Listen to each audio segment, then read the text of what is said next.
Gabi na, si Abigail ay nagsasanay ng ballet sa isang walang laman na teatro. Samantala, isang grupo ng mga kriminal ang naghahanda sa pag-atake. Pinasara ng hacker ang lahat ng security camera sa bahay ni Abigail at umakyat ang sniper sa bubong. Nang umalis si Abigail sa sinehan, isinakay siya ng kanyang driver sa kotse, nang hindi alam ng mga kriminal. Naglagay ng tracker sa ilalim nito. Sa sandaling umaandar na ang sasakyan, gayon din ang mga kidnapper. Binuksan ng hacker ang mga pintuan ng bahay at 3 sa mga kriminal ang lumabas sa kwarto ni Abigail, upang magtago sa likod ng mga kasangkapan. Napagtanto ng babae na nakakidnap sila ng isang bata bilang mga protesta dahil kadalasan ay hindi niya ginagawa.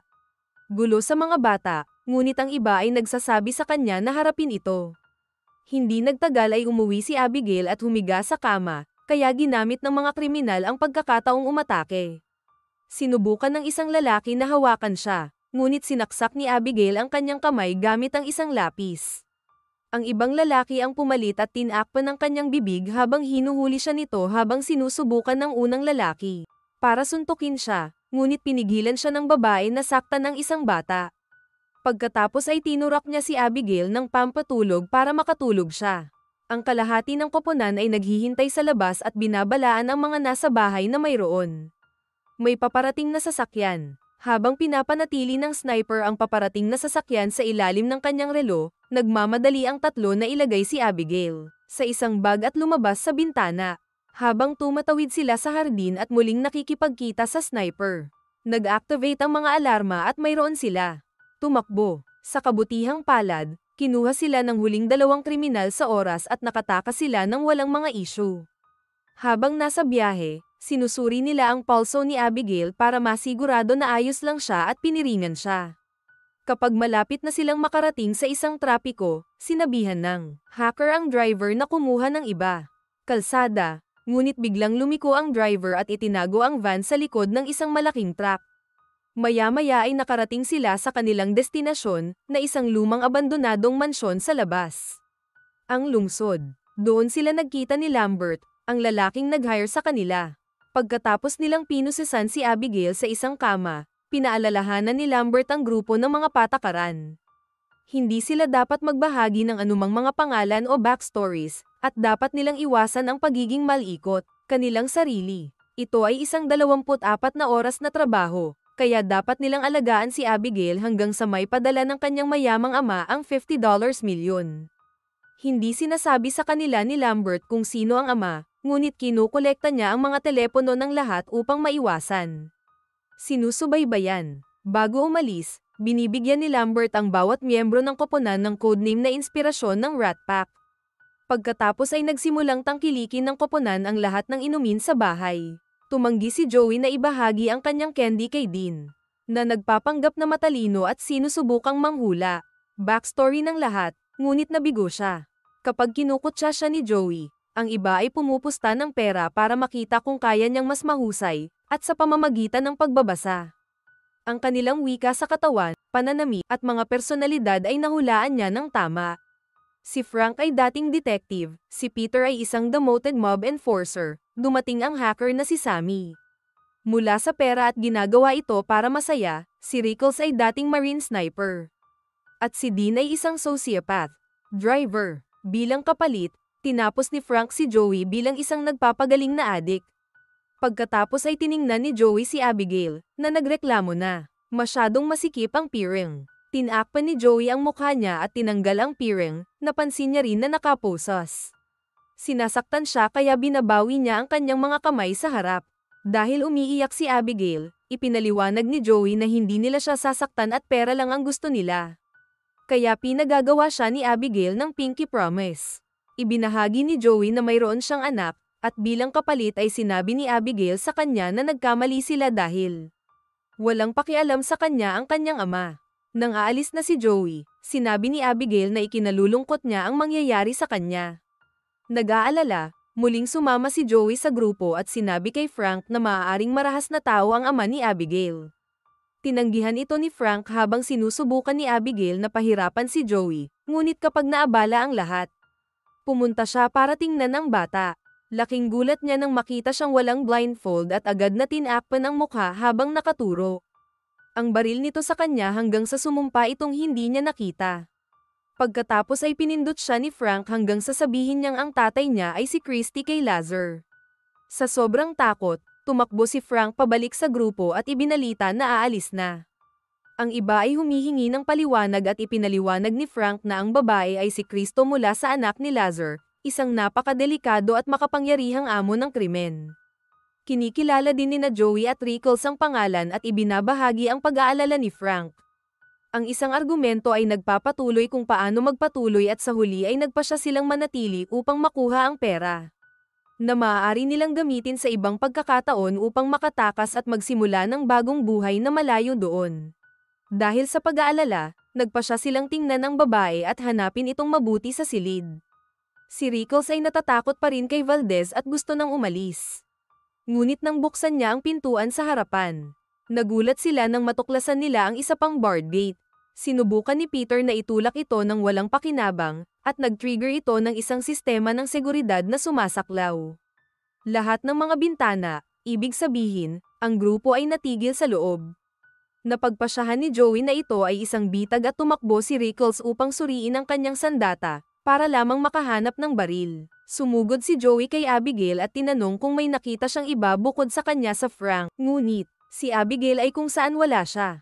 Ibinahagi rin niya na nagbanta si Frank na sasaktan siya, na sinabi niyang nagtrabaho siya para sa kanyang ama. At ang tunay niyang pangalan ay Valdez.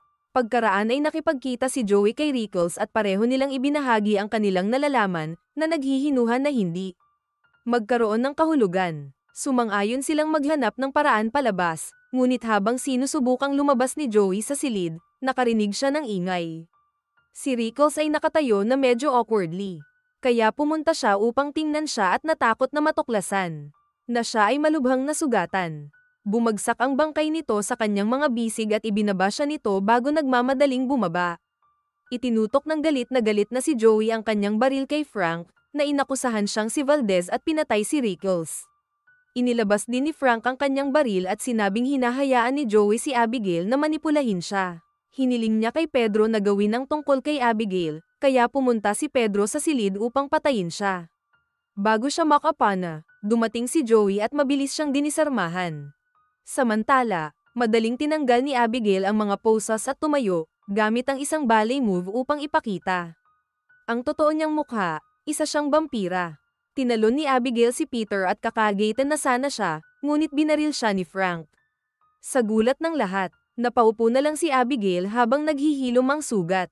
Binaril din siya ni Joey ngunit malinaw na walang magawa ang mga bala, kaya tumakbo sila at nilock ang pinto.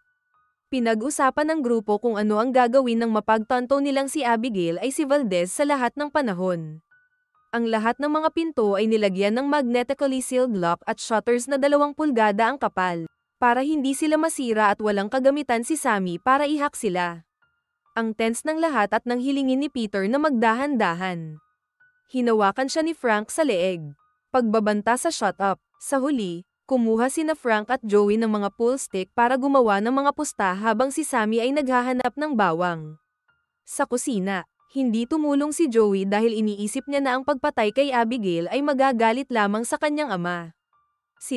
Kapag handa na sila, ang tatlo ay nagmamadaling pumasok sa silid ni Abigail at nakitang wala itong laman. Bigla silang nakarinig ng musika kaya pumunta sila sa isa pang silid, kung saan nakita nila si Abigail na sumasayaw kasama ang katawan ni Dean. Sa una ay nagpapanggap siyang isang matamis na babae, ngunit nang umatake si Sammy, si Abigail ay tumalon sa kanya, at sinisinghot ang bawang, na walang ginagawa.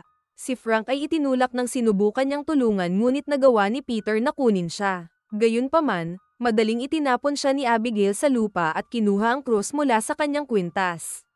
Ang paghampas nito sa kanyang dibdib para damyugo siya at hindi rin siya naaapektuhan ng mga krus. Sumunod na sinubukan ni Frank na saksakin siya mula sa likod, gayunpaman, mabilis siyang dinisarmahan ni Abigail at sinaksak, sa halip ang kanyang binti. Pagsuko, bumalik ang tatlo sa ibaba, kung saan tinulungan sila ni Joey sa kanilang mga sugat. Ipinaalala niya sa kanila na ang iniksyon ay gumana ng kanidnap nila si Abigail.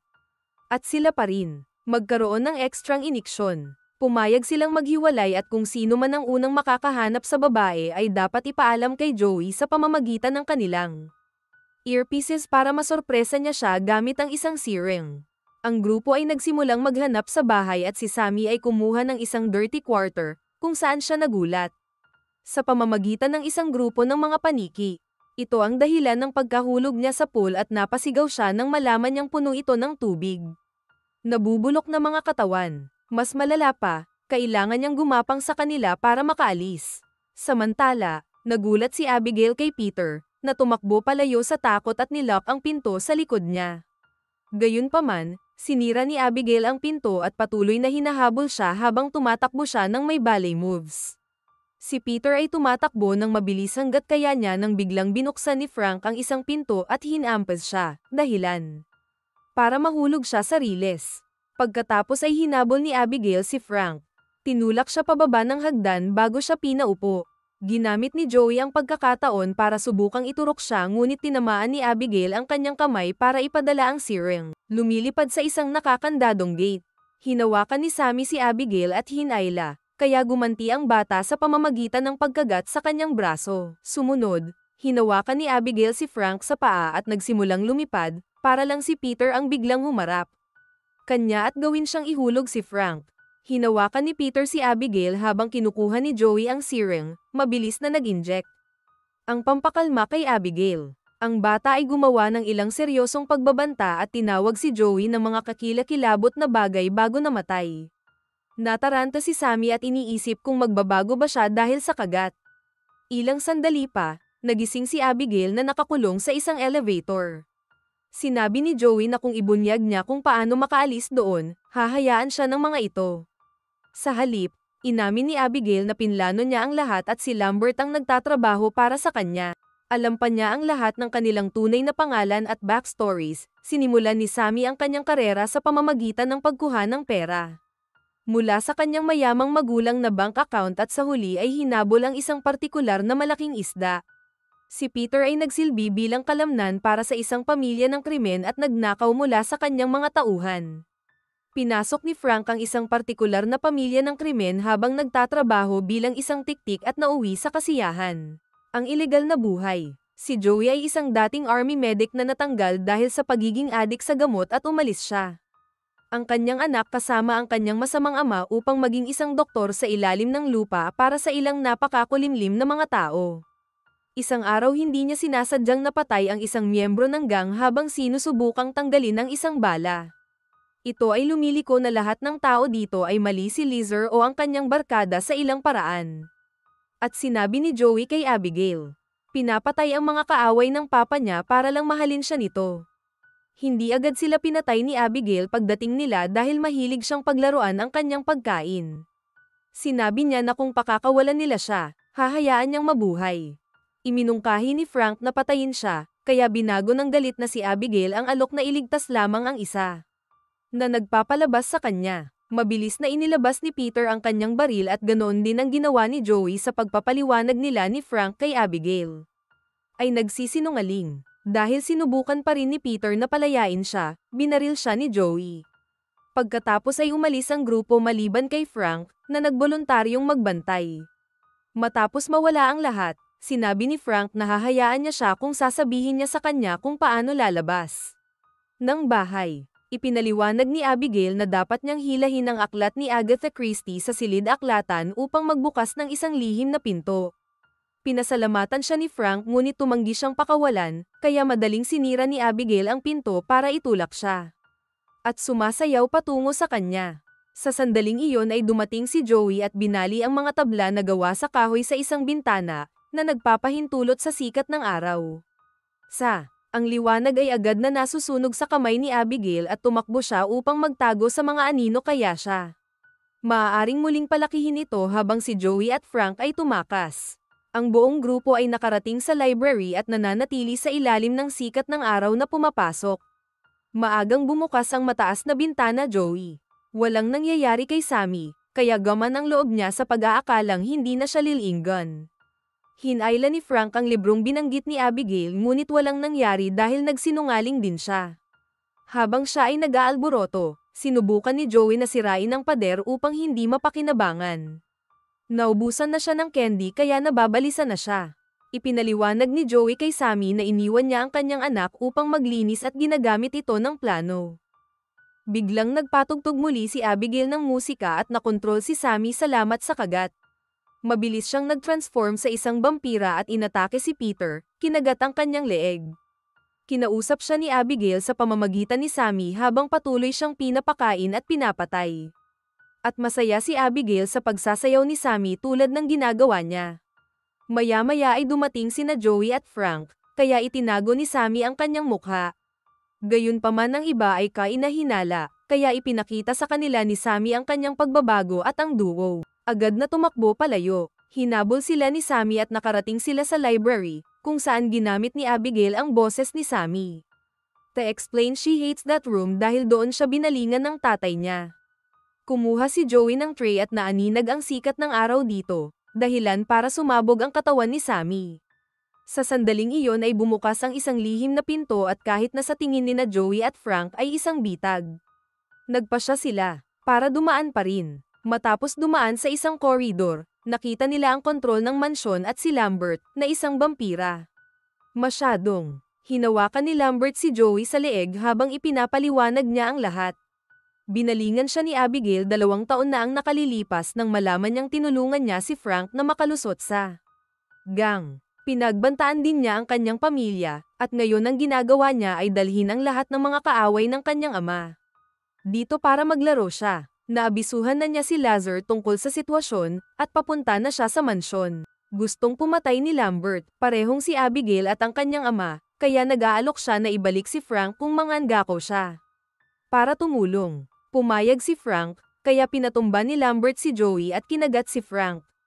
Pinapainom ng Lambert na ito si Frank ng kanyang dugo at nagising si Joey upang panoorin si Frank ng masakit. Nag-transform sa isang vampira. Pagkatapos ay sinabihan ni Lambert si Frank na pakainin si Joey. Gayunpaman, sinaksak siya ni Frank ng isang steak. Sa halip, naging sanhi ng pagsabog ni Lambert. Sa sandaling iyon ay dumating si Abigail at sinubukang umatake, ngunit dinaig siya ni Frank at uminom kanyang dugo. Ginagamit ni Joey ang pagkakataong maabot ang control panel at i-deactivate ang mga hakbang sa seguridad. Kinuha din niya ang phone niya. Ngunit nang tumakbo siya sa lihim na koridor, nakalock ang labasan. Habang tinatapos ni Frank ang pagpapakain kay Abigail at ibinaba ang kanyang katawan, tinawag ni Joey ang kanyang anak at umalis. Isang taos-pusong pananalita sa kanyang voicemail. Hinanap siya ni Frank at agad siyang itinulak pabalik sa silid-aklatan, kung saan nagsimula siyang maghagis. Siya sa paligid upang basagin siya laban sa mga kasangkapan. Sinubukan ni Joey na ipagtanggol ang sarili, ngunit ang kanyang mga suntok ay walang magawa sa isang vampira. Pagkatapos ay hinawakan niya ito sa leeg at inihagis pababa, ngunit nasalo siya ni Abigail sa tamang oras. Ipinaliwanag ni Abigail na siya ay masyadong mahina upang talunin siya ng mag-isa at nakiusap kay Joey na tulungan siyang patayin si Frank. Nangako na pakakawalan siya kung gagawin niya para makita niyang muli ang kanyang anak.